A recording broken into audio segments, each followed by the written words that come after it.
Hey everybody, welcome to Discard and Draw. I'm Brandon, this is my brother Jared, and today we are looking at Smiths of Winterforge. This is a great game. Jared, tell us a little bit about this game. This game is where you are basically dwarves, and you are crafting armor, jewelry, and weapons. With the ultimate goal of making something for the king. Exactly. Let's open it up and take a look. So this is a setup for 2 players. We've got everything laid out, all the cards. We've got our materials cards, bank cards, tavern cards. At the beginning of the game, you are going to shuffle this deck with the purplish looking background here and the purple cards. Shuffle this, deal 2 out to each player. Everyone's going to pick 1 to keep and discard the other one. Okay. The rest of the cards are going to go back in the box and are not going to be used for the remainder of the game. Then, from this deck, this lighter colored one with the kind of brown colored cards, you're going to take out all of the cards that are worth 1 victory point, shuffle them, and you're going to deal 1 out. You're going to take the non-1 point victory point cards, shuffle them, and remove a number of them from the game depending on how many players are playing. So for 2 players, we're going to actually remove 15 cards from the game. Just gone. Just right out of there. Take the rest of the 1 point ones, shuffle them in, make a new deck, and then we lay out for a 2-player game 4 cards. Everyone starts with a player board, 3 coins. Your player board, the player boards are different.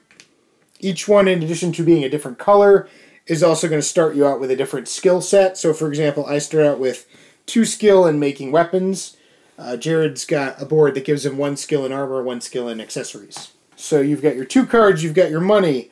The board is set, everything's set. You take a meeple, which these are really awesome looking meeples, I gotta say. It looks like a little dwarf holding a huge sledgehammer or something. And they start in the guild hall. Everyone takes a 12-sided dice, rolls it, and 3. Whoever gets the highest is the first player and gets the first player token, which is that sweet Thor hammer. So the game is going to end when one of 2 things happens. Either someone completes their royal contract, which is what the purple card was, or this deck runs out of cards. If either of those 2 things happen, then the round finishes out, so everyone has an equal number of turns, and then the game is over. Everyone counts up their victory points, and whoever has the most wins. Now, victory points in this game are anything that is the little purple symbol here with a number in it. It looks like a, what do you call it, like a wax seal, basically, with an imprint on it. Those are where all your victory points are coming from, and there's a limited number in this game. There's only so many places you can get victory points from. The places you get them from are either completed contracts, you get them from having your skill extremely high on your player board, you get them from having 2 employees, which is the most you can have, and the employees are gathered here at the tavern. And having loans that are paid back will give you victory points. If you have a loan that is not paid back at the end of the game, it's worth negative victory points, so you don't want to do that. Also, the first person to complete their royal contract is going to get a bonus of 3 extra victory points. So, while multiple people could potentially complete the royal contract on the same turn, which would be the last turn of the game, basically, because once someone completes it, it's the last round, the person who does it first is going to get a small bonus. On your turn, you get 3 actions, and there are 2 things you can do for your action. You can either move or perform whatever action it is on whatever space you are on. There are 5 spaces on the board. Each one has a different action you can perform. So the one we all start on is the guild hall. That is the center space on the board. And all of these spaces are adjacent to each other in certain ways. So you can only move between adjacent spaces. You can't jump from, say, like here all the way over to here as one move. Yeah. You have to go through the spaces. You can't jump across the board, basically. Right. They all have to be... You can only move to adjacent squares from where you are currently at. Yes. So, and each move is 1 action. Yep. So in addition, each space on the board also has what's called a prime position. Now, if you move into that space and no one else is in prime position, you can move into prime position. Now, what this does is it gives you a small bonus when you perform an action on that space. So each of the spaces does a different thing. The guild hall where we start is where you will acquire these contract cards. So as an action, you can take up to 2 of these contract cards. Now, you can only have 3 of them at a time. So if you want to take a 4th one, you will have to take one of your 4 cards that you have and put it back into the lineup here. Now, as you take cards, you also will be replacing them from the deck, and once the deck runs out, that's one of the ways that the game end will trigger. The other action you can take at the guild hall is you can just get money. If you're broke, if you got less than 3 money on you, you can go there and just get a coin for free. In addition, if you are in prime position on the guild hall, no matter which of the 2 actions you take, you get a free coin. The next space we're going to talk about is the banking district. Now, this is an interesting district because you might think, oh, you go there and just get money. Well, that's not quite how it works here, because these are dwarves. They're good with money. They're kind of like the Ferengi on Star Trek in this game. You don't just get free money unless you go to the guild hall because, whatever. But in the banking district, you take out a loan. And these are loan cards, and they are for different denominations of money, ranging from 6 to 10, I believe it is. Mm-hmm. The trick is that you have to pay them off by the end of the game, or they're worth negative points. And to pay them off, you're going to pay an additional 4 coins on the loan. So, yep. So if you take out a loan for 8 coins, you have to pay back 12 before the end of the game. Now, having said that, if you're in prime position, you get to take an additional coin when you take a loan out. Or, if you're paying back a loan, you get to pay 2 fewer coins to the bank. So, if you enter prime position, both taking the loan and paying it back, you're only really missing out on 1 coin, basically. Right. So, and loans are important in this game because your funds are extremely limited at the beginning, and the only way to get money in this game is loans or completing contracts. And the contract cards, except for the royal contract, which doesn't give you any money, it just gives you victory points. But all of the contracts you complete in the game give you victory points and money. And so that's another way that you can get money in this game, is completing contracts. However, completing contracts is not that easy because you can't just make something out of nothing. That'd be crazy. That would be crazy. It'd be nuts if you could just be like, there you go, I just made it out of nothing. I made a shield. Yep. You need materials for your contracts to make them. You got to have the raw components. And to get those raw components, you're going to go to the market district. This is where you will buy raw components for your contracts. And when you go to the market district, you can buy up to 2 material cards. Now, unless you're in prime position, in which case you can purchase a 3rd one as well. And these come in different levels. So you've got level 1, level 2, and level 3 materials. The higher level components cost more to buy. Hey, Jared. Yeah. I got this contract here that I want to complete, but I don't know if I can do it by myself. Is there any way I can get like a little bit of help with this? You know, some kind of help making it, maybe? You know, I think there is a way. You know, you might want to go to the tavern. I think you can hire people, or maybe hire somebody to help you with that. I think you can do that in this game. There seems to be a lot of individuals hanging out at the tavern that have some experience with different aspects of dwarven life, like making stuff, or acquiring more money, or acquiring more resources, you know? And we can go to the tavern district. It's almost like people have like their own bonuses. I know. It's kind of crazy. It's weird. It's so weird like that. I don't get it. Who are these people? They're dwarves, man. Well, now that you're at the tavern, what do we do there? Well, here, you know, you can hire someone. What? To work for you. No. I'm serious. And these people will give you bonuses on different things. Now, when you're in the prime position in the tavern, you can hire these people for 1 coin less, which is great. Now, if you have 2 people working for you at the end of the game, you get 2 victory points. You don't get anything if you just have 1 person working for you. And you definitely don't get anything for having no people. No. So, you probably want to hire someone. At least someone. Mm-hmm. Now, having said that, if you have employees and you complete a contract, you got to pay them. So it's not slavery. It's unfortunately. Apparently, I mean, you know, it's but you have to pay them. It's not. There's no dwarven slavery. No. So that's not a thing. Apparently, they're employees. Yep. But each person working for you, when you complete a contract, will earn themselves 1 coin, which is just paid back to the supply. Yep. So, you know, be aware of that when you're making stuff. You know, this is only really not as important when you're making the higher level stuff, and you don't have to pay them when they help you with the royal contract. Right. Because you're not making any money off of that anyway. It's more prestige. You're not getting paid, so they don't get paid. Exactly. That's how the world works. That's right. So now that we've got our employees, we've got our materials, we bought those materials with our money, and we've got the plans, the contract to make that thing. Now, how do we do it? We're gonna go to the Forge District, and we're gonna forge our items. So when you've got everything you need for your contract, you head to the Forge District. Now, there are 2 things you can do in the Forge District. The first thing is you can basically spend some time training in the Forge District.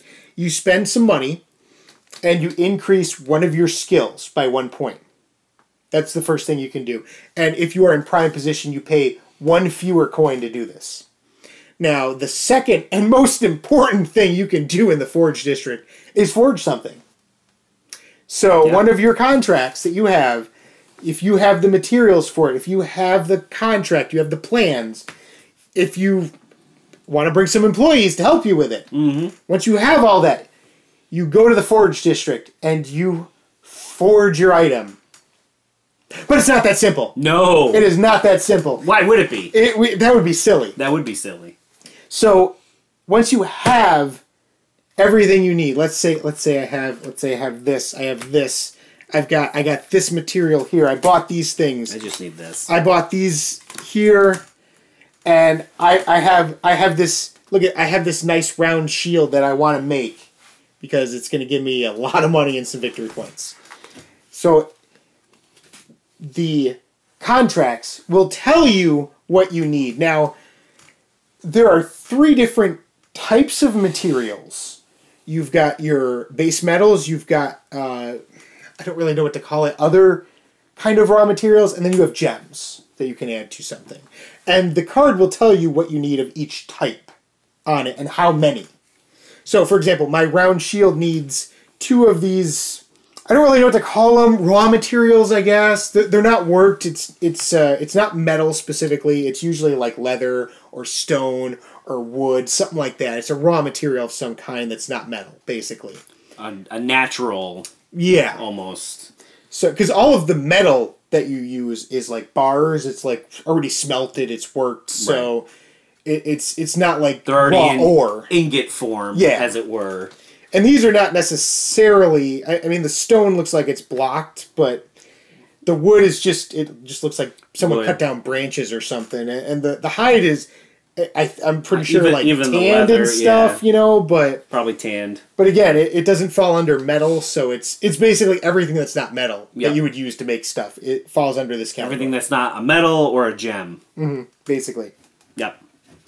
So, for my round shield, I need 2 of these, whatever I want to make it out of, basically. So, let's say I got wood and I got some birch and I got some stone that I want to use to make this shield for some reason. Yep. I'm making it out of wood and stone.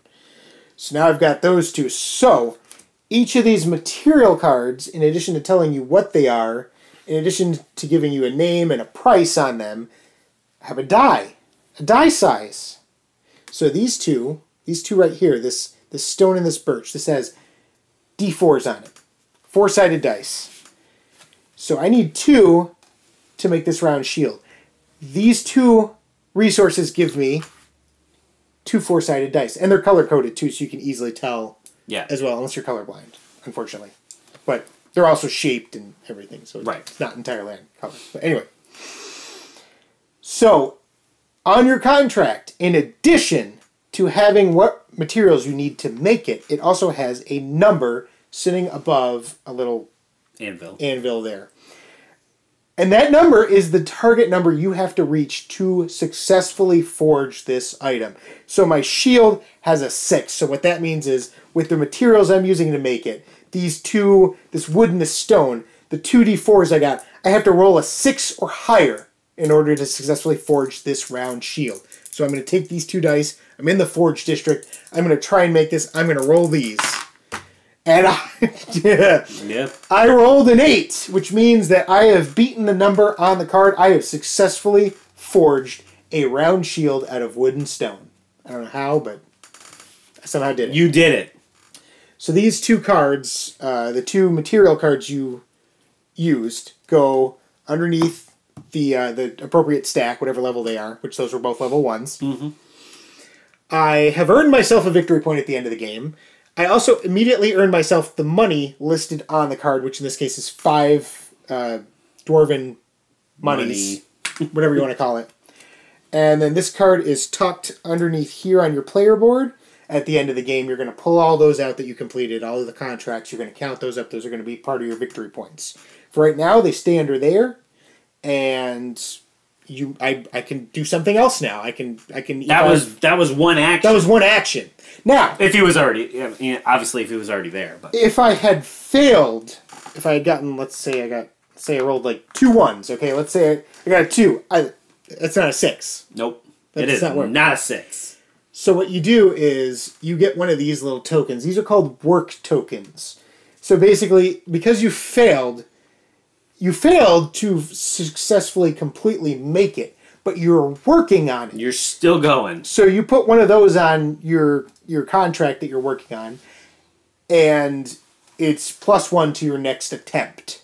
So you can, if I had more actions, I could just do it again. Just roll the same, try and do it, and I'd have a bonus of 1 to my roll. So that would be 5 plus my 1, 6. Then I would successfully have done it. There you go. Now, if you are in the prime position when you enter the Forge District and you decide you want to work on something, you automatically get one of these right away. Yep. So you start with a +1 bonus if you enter the prime position on there. And then if you failed on that one, you would get another one. Yeah. And so I would have 2 at that point. Yep. If I rolled the double 1s and I had one on there that's 3, I'd get another one. Now I have +2 to my next attempt. A third of the way there. Yeah. So eventually you're going to be able to forge something, because if I keep failing, if I keep rolling double 1s for some reason, I'm going to keep getting these work tokens. Eventually I'm going to have 4. Even if I roll double 1s, it's going to be 6, so I'm going to complete it. So everything you try to make, you're going to eventually make. Yeah, you'll eventually make it. Whether you like it or not. Yeah. You'll make that thing. Exactly. And it'll go underneath here. And you don't have to keep making it. You can come back to it later if you want. You can, just let it sit there. And, right. If you want to go, let's say, I'm going to go hire someone to help me with this, or whatever. Yep. You can do that. That's fine. Okay, so in addition to rolling the dice, when you're forging something, if you have skill in the type of item it is, so for example, this round shield has the icon on the top of it for armor. I am not good at making armor. I have no bonus whatsoever in making any kind of armor whatsoever, so I would get no bonus. If Jared were making it, he has a 1 in his skill in armor, so he would get to add 1 to his roll, in addition to any other bonuses he would get. Yep. Now, when you complete the item, so let's say I completed the shield, it's an armor item, yep. So my skill in making armor would go up by 1. So next time I make a piece of armor, I now have a +1 bonus to it. So each contract is going to be one of the 3 types of items that you can make, either weapon, armor, or accessory. However, the royal contract that you are going to be making actually has 2 of the 3 types associated with it. So when you go to forge that, you are going to get bonuses for both of the skills of whatever type it is. So for example, I have Thomag's Strength, which is a gauntlet. And that is considered both a weapon and a piece of armor. So I would add both my weapon and my armor skill when I go to forge that. Now, having said that, these things are really hard to make. The number I have to reach with Thomag's Strength is 40. So this is not something you can just go and forge right away. Right. You're going to need high-level materials. You're going to need some skill in being able to make this stuff. And probably a little bit of help. Mm-hmm. You know, I mean, you could, in theory, just decide to go and forge it right away, I guess. I mean... And you would sit the whole game working on it, you know, and just add in tokens. Eventually you would forge it because you'd be spending the whole game working on it. But that's not really a great use of your time, and you're only getting 8 victory points for that, whereas everyone else is doing all kinds of other stuff. So, you know, it's not a great way to do it, but it's possible. It is definitely possible. You can definitely just decide to go, as long as you have the right materials. I mean, this one requires 1 metal, 1 gem, and 2 of the other raw materials just to make. Right. So you'd need to at least have enough money to buy all that stuff, and you start with 3 coins, so once the game is over, you do actually have a final chance to pay back your loan if you haven't already. So, like, if someone completes their contract and it's the last round, you don't have to rush back to the bank to pay off any outstanding loans.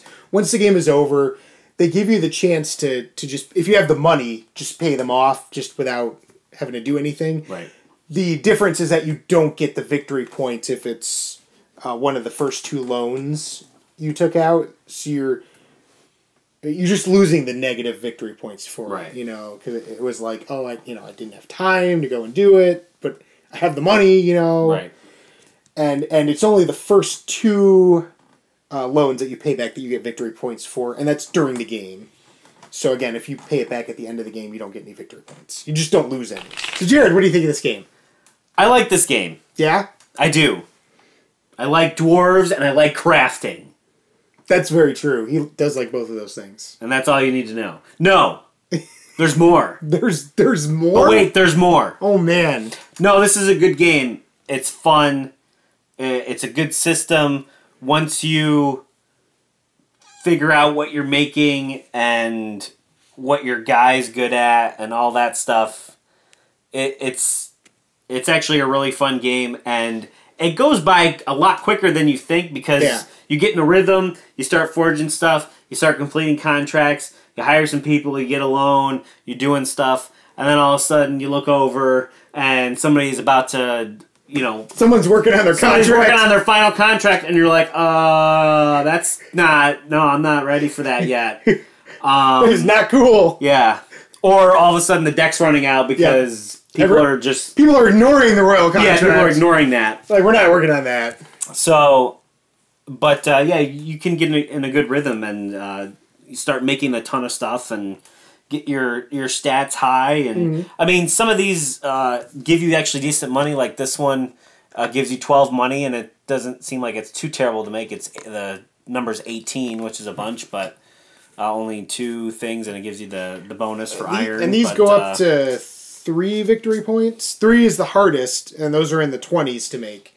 But the other thing we didn't talk about is that a lot of these higher level ones give you a bonus to your roll for the type of material. If you're using the type of material they list here, you get a bonus. So for example, this jeweled circlet, if you use a ruby gem, at least 1 for the 2 gem requirement, you get a +3 bonus to your roll. Yep. So, and like this one here, the breastplate, you get a +2 if you're using iron.